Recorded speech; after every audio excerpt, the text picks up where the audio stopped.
কিরে কই যাবি? স্যার পঞ্চগড় যাবো। পঞ্চগড় যাবি? জি স্যার। চোখ লাল কে? কি খাইছ? কিছু না তো স্যার। কিছু কাজ নাই? না স্যার। আয় নিচে নাম, নিচে নাম। স্যার সত্যি কিছু কথা আছে তোর লাগে, নিচে আম। আরে দাও ল। আরে ভয় পাইস না, ল। কি আছে ফুল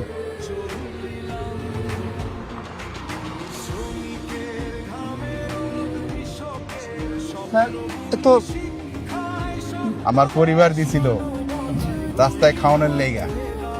তুই তো বহু দূর যাইবি, সেই পঞ্চগড়। জি স্যার। রাস্তায় খাওয়ান পাবি কি পাবি না, খাইয়া ল। খাইয়া ভালো করে গাড়ি চালাইবি, ঘুমাইবি না, বুঝছস? ঠিক আছে স্যার। বহুত দূরের রাস্তা। জি স্যার। যা। স্যার